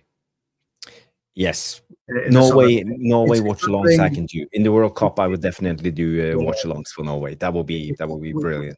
So I'm going to join them on at least 1 or 2 of them when possible, because obviously time difference for both of us, depending on. But we have to say, if any of you want to do a watch-along for the channel, if you feel you're up for it and you have the know-how, we are hiring if someone want to come in and be. When we say hiring, by the way, when we say hiring, it's more an internship. It's an internship with 0 cash. We just need to point that out to everybody. It's an internship with 0 cash, but it's a stepping stone. Maybe you can go to a bigger channel. No, this is the biggest channel. Nobody just knows about it yet. So that's we definitely want to do that. Now, we are planning, and it may be next week now that we do it, or this week, should I say, because we're on Sunday, aren't we? We are planning on a call-in show because we haven't done one for about a month. No, yeah. We need to do a call-in show. And by the way, I just want to say to you guys, I've reduced the amount of if you gift memberships now, it's only £2.90, and it used to be £4.90. So if any of you, I'm not saying, I'm not asking you to do it, I'm just letting you know I've taken it down a notch for you guys if anyone want to help, because we've got Romano has been so generous, gifting so many memberships. I think we are almost 80 members at the moment, and I will try to do more membership shows for you guys. Anyway, Helga would like to do a watch along for us. He's 100% got the technical know. Yeah, absolutely. We can talk about it. You have my DM on X. What else have we got? At least you lot are. Yeah, Zambia didn't qualify again. Yeah. If you want an adopted country, then that's the ex-Chelsea manager, Aaron Grant. Aaron Grant, yeah. Steve McLaren, Jamaica didn't qualify, did they? Didn't McLaren resign? Yeah. So a lot of teams missed out. I think Nigeria missed out. Cameroon missed out. Yeah. A lot of big teams. Just before the World Cup, by the way, me and Jarvis have spoken about this. So get yourselves a World Cup sticker book when they come out. As soon as they come out, everybody buy yourself a World Cup sticker. And me and Jarvis, on every show, we'll buy stickers and we'll open up a packet and then we'll fill them in our sticker book. And you can all do the same while we're live and that, and just let us know what you've got. And if we've got any swaps we need, we could build a nice little community about that. I'm in the process. Although I'm still waiting for a completion date we are moving, so I'm in the process of waiting for a completion date. So I might have a little mini desk one, and me and Jarvis will do a Christmas tree turn on.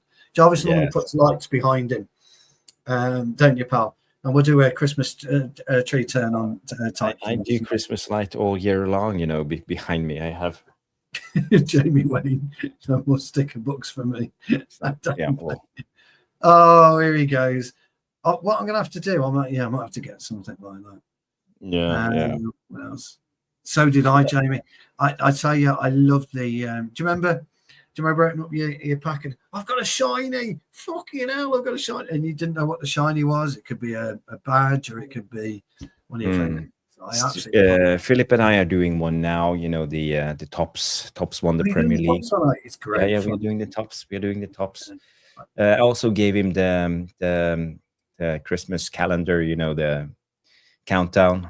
You've done it on the calendar, have you? The Advent calendar. Can't open it until the Advent calendar. That's the 1st December. Yeah. So, but there will be more in the collection. I have one page now with Man United players. A lot of Man United players. Yeah. It's doing good. Tomorrow night's show, by the way, is obviously going to be a late one. It won't be a marathon. Unfortunately, so we'll probably do a bigger show Tuesday. We're obviously at the minute only doing a small show on a Tuesday, so we'll probably try and do a bigger show on a Tuesday. So we'll, I don't know, go live, I suppose, after. It's a difficult one, isn't it, tomorrow? No, but we will do a live one. At least I will do. I don't know if you're available, Stu, but it's. No. I won't. I might be able to do an hour and a bit. I haven't spoke to you. I haven't raised the subject yet. So I'm in the good books at the minute, so I see a lot of people tuning in. Adam Partridge is in the house. Be cool. Well, yeah. But sorry, I interrupted you. No. So last week I was reading some of the post comments. They were fucking hilarious. Using the dog house. Absolutely brilliant. Absolutely brilliant. I started a couple of questions too before we wrap it up. This is we talked about the lineup. So Tom Porter comes in with his starting 11. He says Lamens, Yoro, Ligt, and Martinez, because Martinez is available. He's ready to play. So we're going to the left wing back then. Well, he says as a centre back, as I see it, Luke Shaw's left. So go 4-4-2. 4-3-2. No. It's Ahmad and Bruno Casemiro. Sesko is injured, knee injury, will be out for another 3 weeks. And Cunha and Mbumo. But good team, Tom Porter, going on with a... okay, so Cass, is Cass in the house? Cass, big up, Cass. by the way, Cass, big up, mate. Absolutely superb. My old mate, I know you know what I'm talking about. I did see the reveal, and I was, fair play, mate. Big up, mate. Big up. Big up. Another star to comment. This one comes in. It's a question from Sean. Can we exploit Garner if playing out of position? He's not a right back. He's a decent right back. He's all right.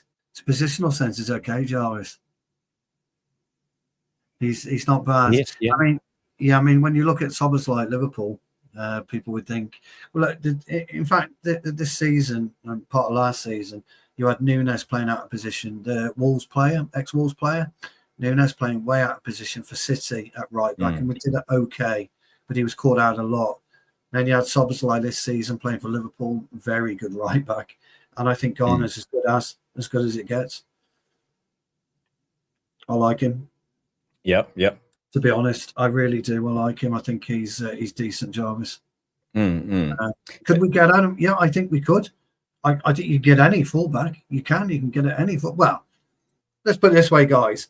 If you're facing my old mate here to my left and he pulls the Jarvis chop on you, you've got problems. It doesn't matter who you are. You could be Cafu and you're going to have issues with the Jarvis chop. So, that's all I'm going to say. No, actually, Garner's positional play, Jarvis, isn't bad. He plays nicely between the edge of the 18-yard box and the touch line, and he uses that space well in behind him in the byline. So he's a savvy defender. Fair play to him.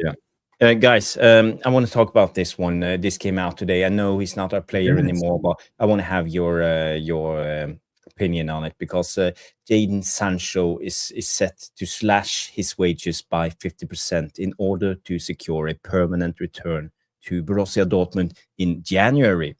Man United want to get rid of him early as possible, even if that means letting him go on a free transfer. This comes out from Bild, the German outlet.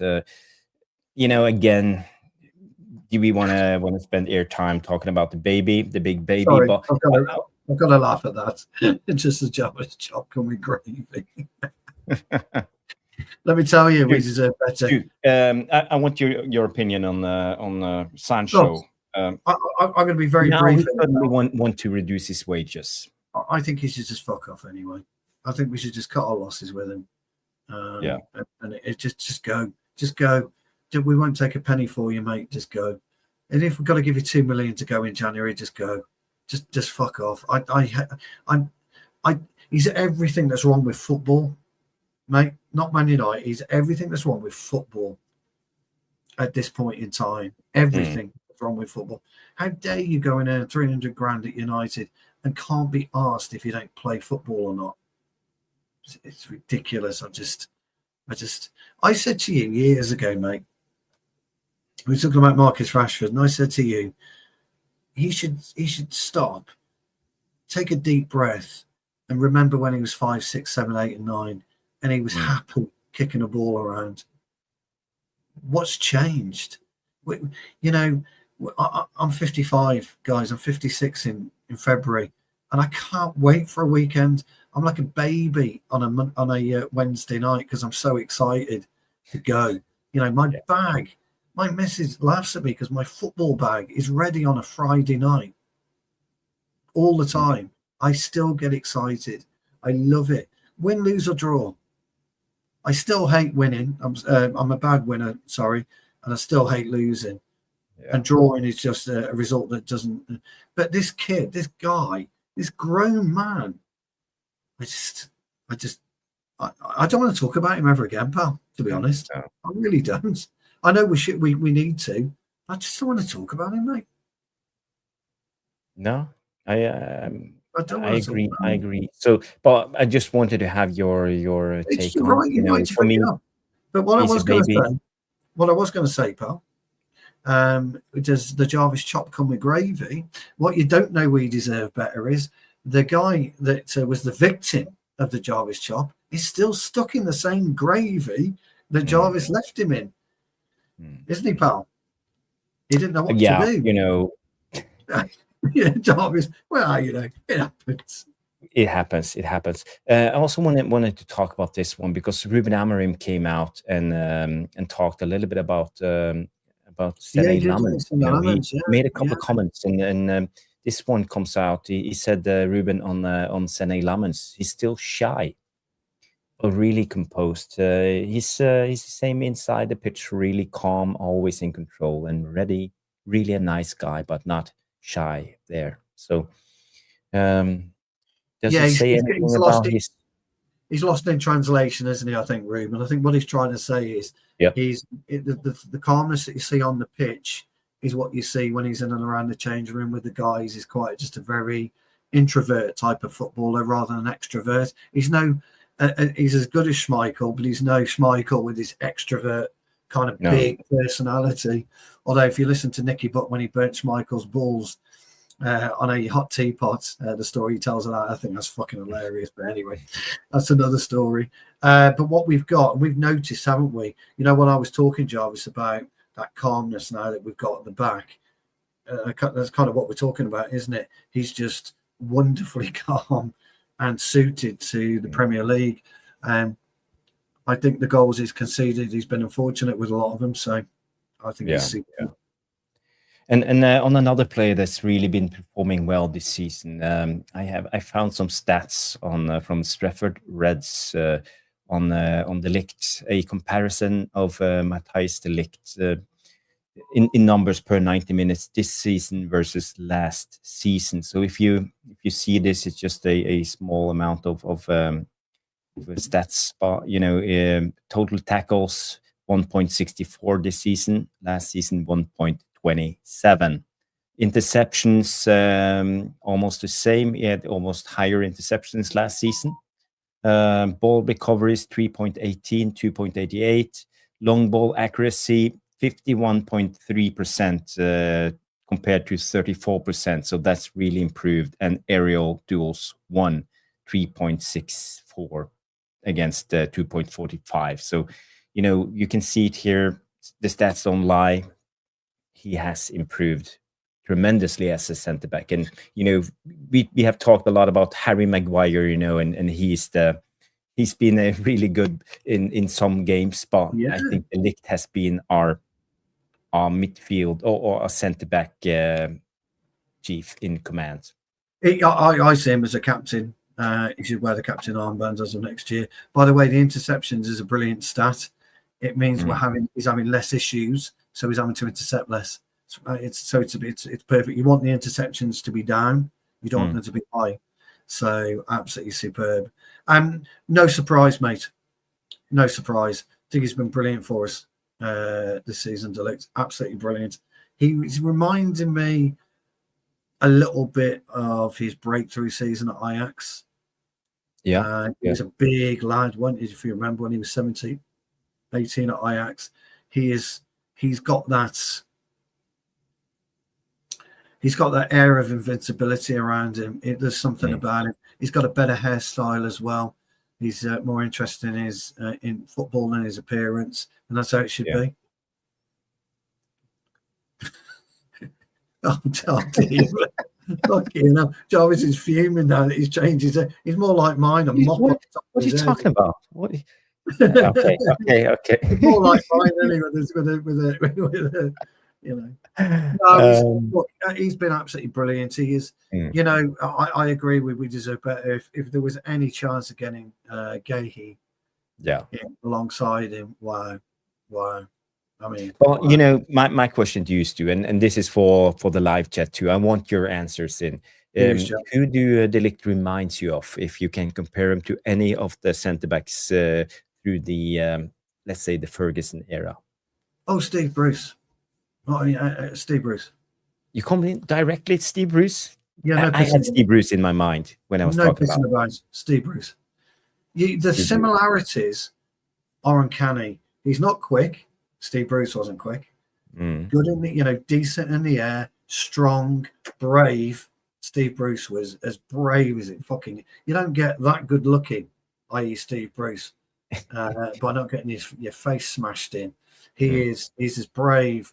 He is Steve Bruce all day long. His stature, his attitude, his will to win. Yeah, Steve Bruce all day long. Did you have Steve Bruce in your mind? I had Steve Bruce in my mind. I see Jamie Wayne comes in. He reminds me of Vidic. Yeah, Vidic again. He's got a face only his mom could love. Yeah, and that's what a good, solid centre half does. You know, at our level, you don't get kicked in the face because they can't get their foot up anymore. Yeah. And Danny B, Irish Pit Terrier, says Ronnie Johnson. Maybe. I always thought, Danny, it's a good shout, that one. But Ronnie was hugely graceful, I thought, on the football. He's more of a Varane type of. Yeah, he was a bit more graceful, but strong, brave. He was brave, Ronnie Johnson, very brave. Yeah. He lacks the mean stick to be a Vidic.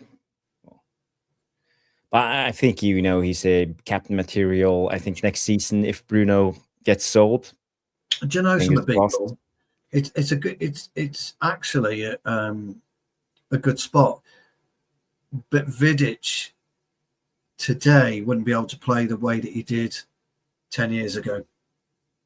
That's the only difference, because the game doesn't allow a Vidic to play like that anymore. But it's a brilliant spot. And Jay comes in and say, Yoro reminds me of a young Rio Ferdinand. Yeah, I can't remember Rio when he was younger. He played for West Ham, didn't he? We got him from Leeds. We got him from Yeah, Leeds. He started his life at West Ham, and then we got him from Leeds. So ultimately, though, I can see the comparison. He's quite graceful as a player, wasn't he? Vidic had Ferdinand. Brucey, yeah, Pallister. Yeah. Ligt, interestingly enough, hasn't really got anyone, has he? Because we're playing a 3. So, there's no real partner there for him. No. Last topic. I think we will do another 5 more minutes, guys. I wanna talk a little bit about this one. There were a interview with Ruben, and Ruben came out. He said it's not enough to be unbeaten. We need to win more games. We should have more points. So he's setting the standards. He's demanding more from the squad. Well, is it telling the truth? Should we have more points, or have we performed accordingly to our performances on the game on the pitch? No, I think he's right to say what he said. I think I agree. I think we should have had more. We should have won more games. Should have had more points. And I think we would, And the funny thing about it, Jarvis, is it's really strange. This, isn't it? Just goes to show you how strange season is. If we beat Forest and we beat Tottenham, if we had another 4 points, Fulham away, maybe you could bring the league up. We've got another 6 points. Where would we be? Second, I'm guessing, because Arsenal are about 6 points clear now, or something like that. Let me bring it up. Let's check out the Premier League. I'm with Jamie on this one. I like he said it, and Jamie doesn't sit on the fence when it comes to Amorim. No, he says it how it is, and I think Jamie's right. Okay, so. See if I can find. And we are playing with a substandard midfield, as Jay's just pointed out. So the Premier League stands as follows right now. We have Arsenal on top, 29 points. Chelsea 23. City is on 22. Man United, we sit 10th with 18 points. So if we win tomorrow, we will be on 21 points. We'll have +4 in their goal difference, 21 points. We will most likely sit 5th if we win. Yeah. So top 5. But what if we scored an extra 4 points then? Yeah. So we'd be on 3rd. 22 points. Yeah. Now. And if we won again, yeah. So it just goes to show he's right. He's looking at the league And he's right to look at the league, and he's right to talk about it, because that's really interesting. And we said this before, haven't we? It's so tight. If we get a win tomorrow and we got, instead of 2 points, we got 6 points. We're floating around beautifully, Jarvis. I mean, it's unreal for us, isn't it, to even consider that as Manchester United fans? Yeah. But everyone else has got, look, apart from Arsenal, everyone else has got an L in their column. We don't. And that's what's pushing us and keeping us around. We get that extra W tomorrow. We push up again. We beat Palace. We push up again. Let's be fair. We didn't think City would lose, did we, to Newcastle? No. We didn't. Liverpool. Or we didn't think Liverpool would lose again. No. We thought Liverpool would pick them up. Liverpool, here we go. 4 losses out of 5. 11. Where's Bournemouth? Bournemouth. Here we go. Let me see if I can get that line. Yeah, they 2 are. losses, 2 draws. 8th. Yeah. So only 1 win in the last 5. Exactly. Brighton lost. Palace lost. We're the only one in the top, apart from Arsenal. Forget Arsenal at the moment, because they're a different league to us. But that's good form. Whether we like it or not, it's great form. Yeah. And Jay's right. 11 points out of 15. Why not? I agree. I agree with you, Jay. I think you. So you agree with Amorim? We should have had like more. He says that. I like he says that. I mean, but I think I always live by the rule that after 10, 11, 12 games, you are where you are. You've always said it. You've always said that. It's just how it is. We can blame everything. We should have won that game. We should have won this game. You've always said but it's that. not how football works. It comes down to our quality in front of goal, our problem with scoring goals and taking advantage of our dominance. And we are better at the moment. This is where we are. Right now, looking where we were last season, looking at the season now and that league, you're more than happy with that position anyway, because 1 win carries you well north of 4. Sitting 10th would have gotten Ten Hag sacked. Exactly. So I don't think it's too bad at all, mate. I really don't. No. I really don't. It's ideal, mate. Yeah. We should be happy in a month. Yeah. Yeah, we should. Exactly. So, by your logic, let's see where we are in 16 games. And I agree with that. Yeah. I always take it a chunk at a time. The table don't lie. The table doesn't lie. Rarely lie. But, I have a feeling that we can sit the top 5 when we come January 1st. 66 points, Jarvis. Well, I think it comes down to quality. The quality is not good enough yet. Oh, there's nothing to say. It's not good enough. Yeah. There's nothing to say we don't injuries, finish 8th. blah, blah, blah. Yeah. There's nothing to say we don't finish 8th, mate, on 55. Like you. Did you say 55 or 54? It doesn't matter. 55 points, yeah. But, I think the scope, and realistically, we're probably finishing between, don't we? Realistically. 60. But so we're both right. We'll both take the win on that one. We'll see. But the point is, right, we did that as a bit of fun, didn't we?